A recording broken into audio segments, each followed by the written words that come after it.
നമ്മുടെ മുസ്ത വന്നിട്ടുണ്ട്. പടച്ചോനെ, എങ്ങനെ ഉണ്ടായ മോനാണ്. ഈ വല്ലാതെ ക്ഷണിച്ച് കോലം കെട്ടല്ലോ. മക്കളെ, മക്കൾക്ക് വലിയ മനസ്സിലായോ? ഈയും വല്ലാതെ ക്ഷീണിച്ചിട്ടുണ്ട്. മുസ്തഫ മോനെ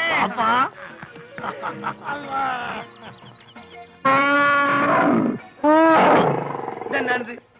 ഉമ്മ എന്താണ് തിന്നു? എടാ എന്റെ പുല്ലാന വാപ്പിയാണത്.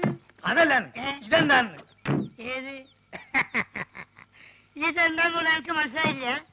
ഈ ഗൾഫ് കിടന്ന് ഒട്ടത്തിനെ കണ്ട് കണ്ട് ഇതിന് മറന്നുപോയോ മോനെ? ഇതാണ് ആന, നമ്മളാന. ഇവിടെ കൂപ്പ് പണിയുണ്ടോ? കൂപ്പല്ല. അല്ല, ഈ അറിഞ്ഞില്ല എന്നെ കളിയൊക്കെ. അനക്ക് കത്തിലയച്ചില്ലേനോ? അയച്ചാണ്.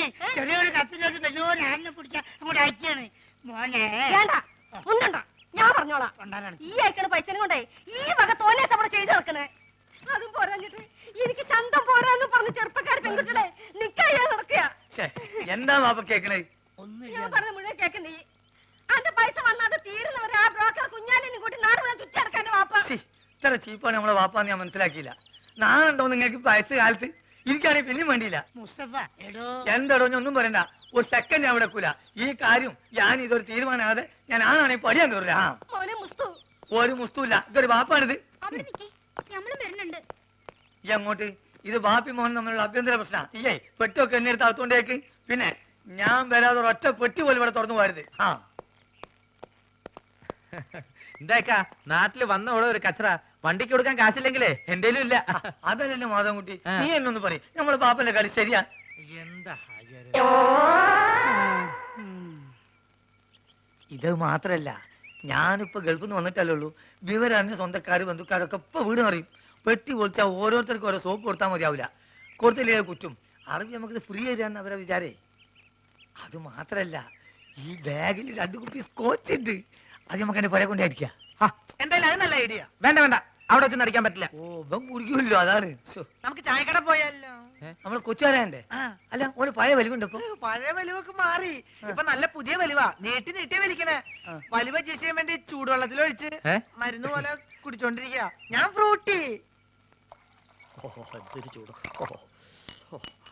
എനിക്കും ഗൾഫിൽ പോകാൻ ഒരു അവസരം കിട്ടിയതാ. അവിടെ എന്റെ ശരീരക്കൂറിന് പറ്റിയതല്ല. ഭയങ്കര തണുപ്പാ. ഗൾഫിലൊക്കെ ഭയങ്കര ചൂടല്ലേ ചേട്ടാ? ഏസിട്ടാൽ അവിടെ ചൂട്. അവിടെ വിമാനത്തിന്റെ അകത്ത് തണുപ്പ്, ഷെയ്ഖിന്റെ കാറിന്റെ അകത്ത് തണുപ്പ്, കൊട്ടാരത്തിന്റെ അകത്ത് തണുപ്പ്. എന്തിന് രാത്രി കാർ സെറ്റിൽ എന്താ തണുപ്പ്? അല്ല, ഒരു സ്മോളും കൂടി മതി മതി, ഇല്ലാത്ത ദുശീലങ്ങളൊന്നും ഉണ്ടാക്കണ്ട. ഒന്ന് വെറുതെ എഴുതണം. ഇവൻ ആരാന്നാ നിന്റെ വിചാരം? ചെറുപ്പത്തിൽ എന്നെ വലിപ്പിച്ച് മൂക്കി കൂടെ പുകവിടാൻ പഠിപ്പിച്ച എന്റെ ആശാനാ മുസ്തഫ. ഇവിടെ ഇവിടെ വലിവിനൊരു കുറവില്ലല്ലോ. ഞാൻ ഒഴിച്ചു തരാം. എന്താ നിനക്കും വേണോ? അയ്യോ, ഇത് ഫ്രൂട്ടി അല്ലല്ലേ. സ്മോൾ വെച്ചാട്ടെ.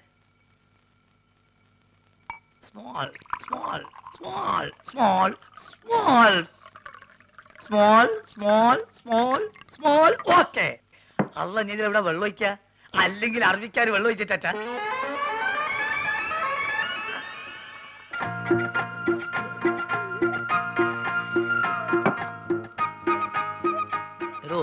പറഞ്ഞാൽ ആരും വിശ്വസിക്കൂല. നമ്മളിപ്പോ നേറ്റ് പാർട്ടിയാ. വെള്ളടി തീരെയില്ല. അത് മനസ്സിലായി. ഇപ്പൊ കണ്ടല്ലോ. എന്ത് കണ്ടെന്ന്? വെള്ളടി ഇല്ല എന്ന് പറഞ്ഞാൽ വെള്ളം ഒഴിച്ചുള്ള അടിയില്ല. നീറ്റായിട്ട് ഒറ്റ വീക്ക്. അല്ല, ഇക്കാക്ക് ഗൾഫിൽ എന്തായിരുന്നു പണി? ഷെയ്ക്ക്. ഷെയ്ക്കോ? അതെ, ഷെയ്ക്ക് എന്ന് പറഞ്ഞാൽ ഈ ഷവലെടുത്തൊരു മണ്ണിനടിയിലേക്ക് ഇട്ടിട്ട് ഒരു ഷെയ്ക്ക്. അതിന് അവിടുന്ന് നേരെ ചട്ടിയിലേക്ക് ഒരു ഷെയ്ക്ക്, ചട്ടി എടുത്തിട്ട് ഒരു ഷെയ്ക്ക്, ചട്ടി നേരെ കോൺക്രീറ്റ് മിക്സറിലേക്ക് ഒരു ഷെയ്ക്ക്, പിന്നെ അവിടെ മൊത്തം ഒരു ഫുൾ ഷെയ്ക്കാണ്. അങ്ങനെ നമ്മളവിടെ ഷെയ്ക്കായിട്ട് വിലസുമ്പോഴാണ് നമ്മളെ പെട്ടിൻ്റെ ഉള്ളിൽ നിന്ന് അറബിക്ക് ഒരു സാധനം കിട്ടണത്. എന്ത് സാധനം? എന്ത് സാധനം? നമ്മളൊരു പഴയ സുഹൃത്തിന്റെ ഒരു കല്യാണക്കുറി. പക്ഷെ അത് കാണാൻ നല്ല ഭംഗിയുണ്ട്. ഈ പൊന്നുകൊണ്ടുള്ള എഴുത്തും നൂലിന്റെ കെട്ടും എല്ലാം കൂടി ആയപ്പം ഞാനിത് കളയാതെ പെട്ടിയിൽ വെച്ചു. പക്ഷെ അത് കണ്ടപ്പം അറബി ഒന്നും ഞെട്ടി. എന്തിനെന്ന് ആദ്യം എനിക്ക് മനസ്സിലായില്ല.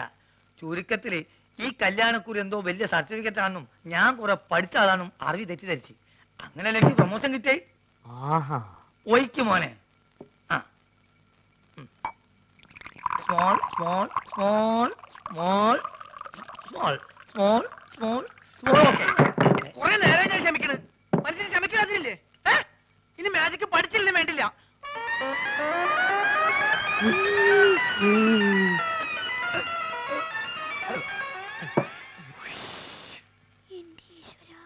നീയാണ് മോനെ ആൺകുട്ടി.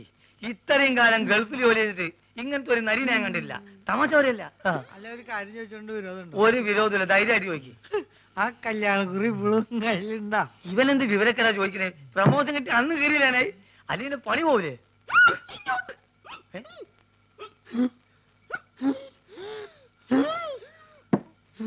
സുഗുണ, നീ വീട്ടിൽ പോ. ഞാൻ വീട്ടിൽ പോവാം. പക്ഷെ അതിനു മുമ്പ് എനിക്കൊരു കാര്യം പറയാനുണ്ട്. നമ്മൾ തമ്മിലുള്ള ബന്ധം എന്താന്ന് എനിക്ക് പറയണം. മാധവൻകുട്ടി, ഇവൻ എന്തായി പറയണത്? സുഗുണ, അതെ, സുണകൻ തന്നെ. എന്റെ പേരിൽ വല്ല കുഴപ്പമുണ്ടോ? ഞാൻ എന്തുകൊണ്ട് ഈ പഴയ സാധനങ്ങൾ തന്നെ തിന്നുന്നത് നിങ്ങൾക്കറിയോ? ഇല്ല. ഞാൻ എന്തിനാ എപ്പോഴും ടോർച്ച് കൊണ്ടു നടക്കണെന്ന് നിങ്ങൾക്കറിയോ? അറിയോ? ആ, കാരണം ഉണ്ട്. ഞാൻ എന്തിനാ എപ്പോഴും ഫ്രൂട്ട് കുടിക്കാൻ നിങ്ങൾക്കറിയോ? അറിയോ അറിയോന്ന് ചോദിക്കാൻ നീ അങ്ങോട്ട് പറയും. പറയാം, എല്ലാം പറയാം. പറയട്ടെ? എന്താ പറഞ്ഞത്? നീ പറഞ്ഞത് കോനാരി ചന്തല കഥ. ആ, കോനാരി ചന്തേല. ആ കൊച്ചു വെളുപ്പിന് കോനാരി ചന്തേലി കുളിർവ് കടത്തണ കുമാരി.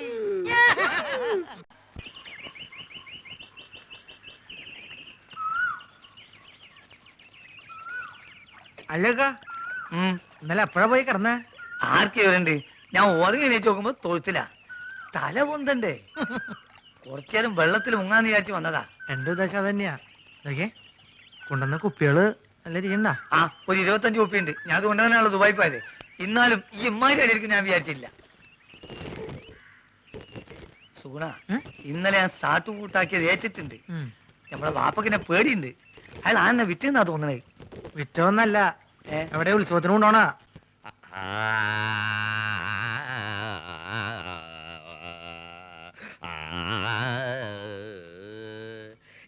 ഇതെന്തൊട്ട് രാഗാന്നറിയോ? ഇതാണ് സാക്ഷാൽ രാഗം. നോം നന്നായിട്ട് പാടുമെന്ന് എല്ലാരും പറയണേ. വിക്കന്മാർക്ക് പാടാന്നറിയാ പാട്ടുകളുണ്ടല്ലോ. കളിയാക്കൊന്നും വേണ്ട കേട്ടോ. വേണ്ടിച്ചാ സിനിമയിൽ പാടും. ഇപ്പൊ ഒരു സിനിമപ്പാട്ട് പാടി അങ്ങോട്ട് കേൾപ്പിക്കട്ടെ.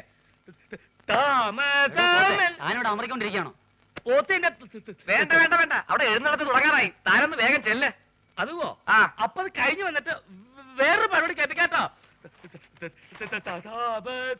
ഹലോ, എഴുന്നള്ളിപ്പിന് ഇയാൾ ആനയ്ക്ക് പോയാലാണ് പോണത്. ഉത്സവത്തിന് ആനപ്പുറത്ത് കയറാന്ന് വെച്ചാ കുഞ്ഞേഷന് വലിയ നിർബന്ധ. ഇല്ലാച്ചാ മതം പൊട്ടി ആനയെ പോലെയാ. ഇങ്ങനെ ഒരു ജന്മം